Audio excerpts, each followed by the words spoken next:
ఇంకెవరిని అడిగినా తప్పకుండా అడిగాకు నాకేముంది అనుకుంటా బరాబర్ అడుగుతా.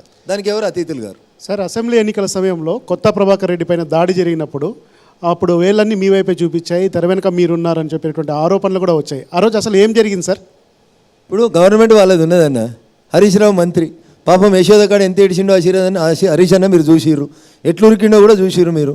వాళ్ళ అమ్మ నాన్నకి అంత ఆపదత్తే కూడా ఆయన ఎన్నడూ అట్లా ఉరకంగా చూడలేదు, నేను ఏడవంగా చూడలేదు. పాపం నటించాలంటే ఆస్కార్ అవార్డు ఎవరికైనా ఇవ్వాలంటే రాజకీయాల లోపల మొట్టమొదటి ఇవ్వాల్సినటువంటి వ్యక్తి గౌరవనీయులు కాబట్టి ఆతృతతో పరిగెత్తారని మళ్ళీ ఆయన వివరణ ఇచ్చుకున్నారు. సార్, మేమిద్దరం క్లోజ్ ఫ్రెండ్స్ కాబట్టి కొత్త ప్రభాకర్ రెడ్డి గారికి ఏమైందన్నటువంటి ఆతృతతో నేను పరిగెత్తాను. సోషల్ మీడియాలో హరీష్ రావు గారు యశోద హాస్పిటల్ ముంగట నాటకం మొదలుపెట్టే కంటే ముందు ప్రభాకర్ రెడ్డి కత్తిపోటు పొడిచిన విషయం, కత్తిపోటు పొడిచినాక ప్రభాకర్ రెడ్డి గారు చెయ్యి ఇట్లా పెట్టుకున్న విషయం, చెయ్యి దిత్తిడ రక్తం సుక్క కనబడిన విషయం, ఆయనంతలో ఆయనే వచ్చి కారు డోర్ వేసుకొని కూర్చున్న విషయం, ఆడికెళ్ళి గజవేల్ దవాఖానకు పోయిన విషయం కూడా సోషల్ మీడియాలో కనబడుతుంది. సార్, నేనేం అబద్ధం. ఆ రోజు ఏం జరిగింది సార్? మీ నోటీస్కి వచ్చింది మీరు రఘునందన్ రావును బదనాం చేయాలి, అంతకు మించి హరీష్ అనేటువంటి ఇంకేం తెలియదు.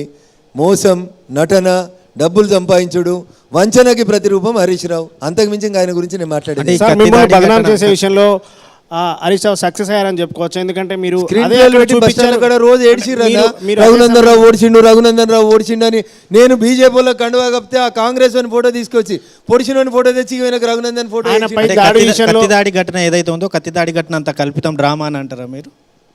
ఆయన కత్తిపోటు పడిన మాట వాస్తవం, పోలీసు వాళ్ళు ఎఫ్ఐఆర్ చేసిన మాట వాస్తవం. ఆ సంఘటనకి రఘునందన్కి సంబంధం లేదనేది కూడా అంతే నిజం. దాన్ని ఒక రక్తి కట్టించేందుకు ప్రతి స్ట్రీట్ కార్నర్లో ఒక వీడియో పెట్టి ఫ్లెక్సీలు పెట్టి రఘునందన్ పొడిచినట్టు కత్తి రఘునందన్ చేతులు ఉన్నట్టు చూపెట్టి దాన్ని నాటకాన్ని రక్తి కట్టించే ప్రయత్నం చేసింది నాటి బీఆర్ఎస్ ప్రభుత్వం. దాన్నేం నేను డినే చేస్తలేను. రఘునందన్కి 1% తప్పున్నా, రఘునందన్ నుంచి ఒక్క ఫోన్ ఆ పొడిచిన ఆయనకు పోయినట్టు గత 3 ఏళ్ల చరిత్ర ఉన్నా రఘునందన్ రావును ముద్దాయి పెట్టి జైలు వేస్తాడు హరీష్ రావు. లేదు కాబట్టి నేను కడిగిన ముత్యాన్ని కాబట్టి ఆయన ఎంత ఏడ్చినా ఏం కాలేదు. అక్కడ మీకు మెసేజ్లు పెట్టినట్టు కొన్ని స్క్రీన్ షాట్లు వచ్చినాయి. నేను అదే చెప్తా ఉన్నాను, ఇది అత్యుత్సాహం ఆఫ్ ద మీడియా తప్ప ఇంకొకటి ఏం లేదన్న. రఘునందన్ రావు అనేటోనికి వెళ్ళి ఒకవేళ రాజు అనేట ఆయనకి ఒక కాల్ ఉన్నా ఒక మెసేజ్ ఉన్నా అప్పుడున్న CP madam was very enthusiastic. ఆమె ఎప్పుడు పట్టుకుందామా రఘునందన్ అని ఎదురు చూసింది.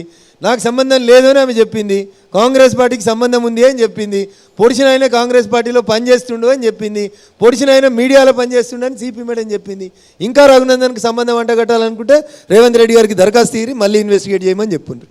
బీజేపీలో రఘునందన్ రావు ఒంటరి అయిపోయారా? ఎందుకంటే గతంలో అసెంబ్లీ ఎన్నికల సందర్భంగా మీరు చేసిన వ్యాఖ్యలు ఏవైతే ఉన్నాయో ఆ వ్యాఖ్యలన్నీ మీకు ఇబ్బందికరంగా మారాయని చెప్పేసి తెలుస్తుంది. ఇప్పుడు రఘునందన్ రావు ఎప్పుడు ఏం అసభ్యంగా మాట్లాడలేదు, ఇబ్బందికరంగా మాట్లాడలేదు, ఎవరికి వ్యతిరేకంగా మాట్లాడలేదు. రఘునందన్ రావు పార్టీ లైన్ దాటి ఎప్పుడు పనిచేయడు, ఉన్నంతకాలం పార్టీలోనే పనిచేస్తాడు, పనిచేసినంతకాలం పార్టీ లైన్లోనే పనిచేస్తాడు. రఘునందన్ రావు ఎప్పుడు ఏం మాట్లాడలేదు. ఎప్పుడు ఒంటరోడు కాదు. రఘునందన్ రావు 700 మందితోటే ఉంటాడు. తక్కువ చేసి మాట్లాడారు ఢిల్లీలో మాట్లాడినప్పుడు. ఇవన్నీ టెక్నాలజీ పెరిగిపోయిన తర్వాత మీరు చేసేటువంటి మార్ఫింగ్ వీడియోలు, మార్ఫింగ్ ఆడియోలు. నేను వకాలత్ చేసే వకీల్ని. అజారుద్దీన్ అనేటువంటి Indian cricket team captain Pakistan captain తోటి మాట్లాడిండని ఆయన మీద కేసు పెట్టి ఆయన మీద బ్యాన్ వేస్తే సుప్రీంకోర్టు చెప్పింది audios and videos cannot be taken as an evidence అని ఈ దేశ సర్వోన్నత న్యాయస్థానం కొట్టి అవతల వారేసింది. అంతకంటే పెద్ద కోర్టు ఏమని ఉంటే మీరు నన్ను అడిగి తోలుకపోండి అక్కడ ఆర్గ్యుమెంట్.